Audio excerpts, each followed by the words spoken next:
Hello అండి అందరికీ ఈరోజు వీడియోలో మామిడికాయ తురుం పచ్చడి రెసిపీ చూద్దాము. సింపుల్గా అప్పటికప్పుడు చేసుకోవచ్చండి. ఒక 1 వీక్ టు 10 డేస్ అయితే నిలువ ఉంటుంది. ఎవరైనా చేయొచ్చండి. అంటే అసలు పచ్చళ్ళు పట్టడం దానికి ఎక్స్పీరియన్స్ అలాంటిది ఏం అవసరం లేదు. చాలా సింపుల్గా ఎవరైనా పట్టుకోవచ్చు అన్నమాట. ముందుగా దీనికోసం అయితే మామిడికాయలు తీసుకోవాలి. పచ్చి మామిడికాయలు నేనైతే ఒక 2 మీడియం సైజువి తీసుకున్నాను. పుల్లగా ఉన్నాయి బాగా. ఒకసారి బాగా కడిగేసి మంచిగా తడేమీ లేకుండా తుడుచుకొని తొక్క తీసేసుకోవాలి. ఇలా పీలంతా తీసేసేయాలి. ఇప్పుడు దీన్నైతే తురుముకోవాలండి. చాపర్లో వేసైనా మనం చిన్న చిన్న ముక్కలుగా చేయొచ్చు, లేదు అంటే ఇలాగ పెద్ద హోల్స్ ఉన్న వైపు నుండి తురుముకోవచ్చు గ్రేటర్తో.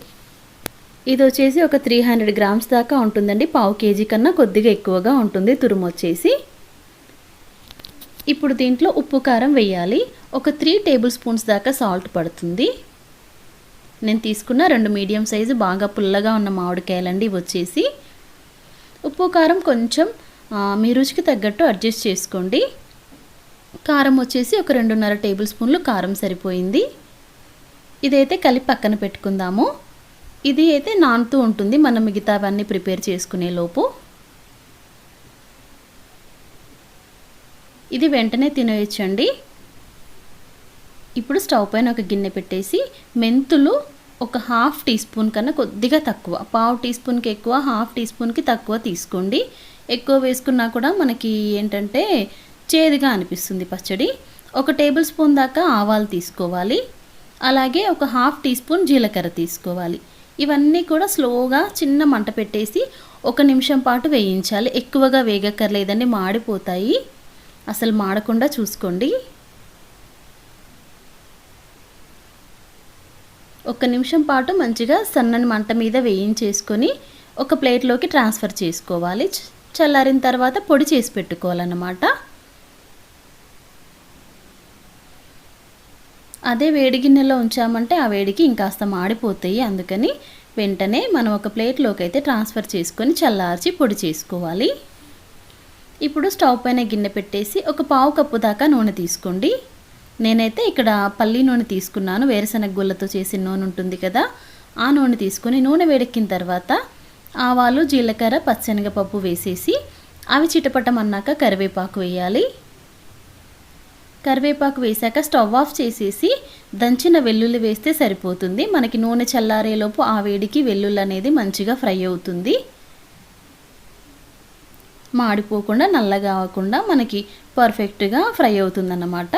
వేసేసి వెంటనే స్టవ్ ఆఫ్ చేసినా పర్లేదు, లేదు అంటే స్టవ్ ఆఫ్ చేసిన వెంటనే వేసినా పర్లేదన్నమాట. వెల్లుల్లి అనేది ఆయిల్ మనకి చల్లారిన తర్వాత పచ్చళ్ళలో కలుపుకోవాలి. ఈ లోపైతే వెల్లుల్లి మంచిగా ఫ్రై అవుతుంది. ఇంకా మీరు కావాలంటే ఎండుమిర్చి కూడా వేసుకోవచ్చు. నేనైతే వేయలేదు, జస్ట్ ఇవి మారకే వేసానన్నమాట. ఇప్పుడు పచ్చళ్ళలో అయితే మనము ఆవాలు, మెంతులు అన్నీ పొడి చేసి పెట్టుకున్నాం కదా, ఆ పొడి వేస్తున్నాను ఇక్కడ. మనము బయట తెచ్చుకుంటే కొంచెం ఈ మధ్య చాలా బాగుండట్లేదు కదా పచ్చళ్ళు. సో ఇంట్లో ఇలా అప్పటికప్పుడు చేసుకుంటే మంచిగా ఉంటుంది, హెల్తీగా, టేస్టీగా. అలాగే మనకి అన్ని సీజన్లో మామిడికాయలు అనేవి దొరుకుతున్నాయి. సో ఎనీ సీజన్ ట్రై చేయొచ్చు. ఇప్పుడు స్పెసిఫిక్గా మనకి బాగా దొరుకుతుంటాయి కదా, ఈ సీజన్లో అయితే ఖచ్చితంగా ట్రై చేయండి. ఇంకా ఆవపిండి, మెంతిపిండి వేసేసి మంచిగా కలిపిన తర్వాత ఈలోపు ఆయిల్ కూడా చల్లారిపోతుంది కదా, చల్లారిపోయిన నూనెను కూడా వేసేసి మంచిగా మిక్స్ చేసుకోవాలి. ఒక గంట సేపు అలా ఊరనివ్వండి. అప్పటికప్పుడైనా తినేయచ్చు, కాస్త నానితే ఇంకా టేస్టీగా ఉంటుందన్నమాట. ఒక 1 వీక్ టు 10 డేస్ అయితే బాగుంటుంది, మనకి ఫ్రెష్గా తినొచ్చు. ఇంకా పోపు కూడా పచ్చళ్ళలో వేసేసి మంచిగా కలిపేసేసి అంతే అండి, మామిడికాయ తురుం పచ్చడి అయితే రెడీ అయిపోయింది. ఎవరైనా పట్టొచ్చు, దానికి పెద్ద ఎక్స్పీరియన్స్ కూడా అవసరం లేదు. హ్యాపీగా ట్రై చేయండి. ఆ మెంతులు అనేది కాస్త చూసి వేసుకుంటే సరిపోతుంది. అంతే అండి. ఈ వీడియో కనుక నచ్చితే ప్లీజ్ లైక్ చేయండి, ప్లీజ్ సబ్స్క్రైబ్ చేసుకోండి ఫ్రెండ్స్. Thanks for watching. ఇంకా మన ఛానల్లో అయితే డ్రెస్సెస్, శారీస్ ఆ వీడియోస్ కూడా ఉంటాయి, ట్రై చేయండి.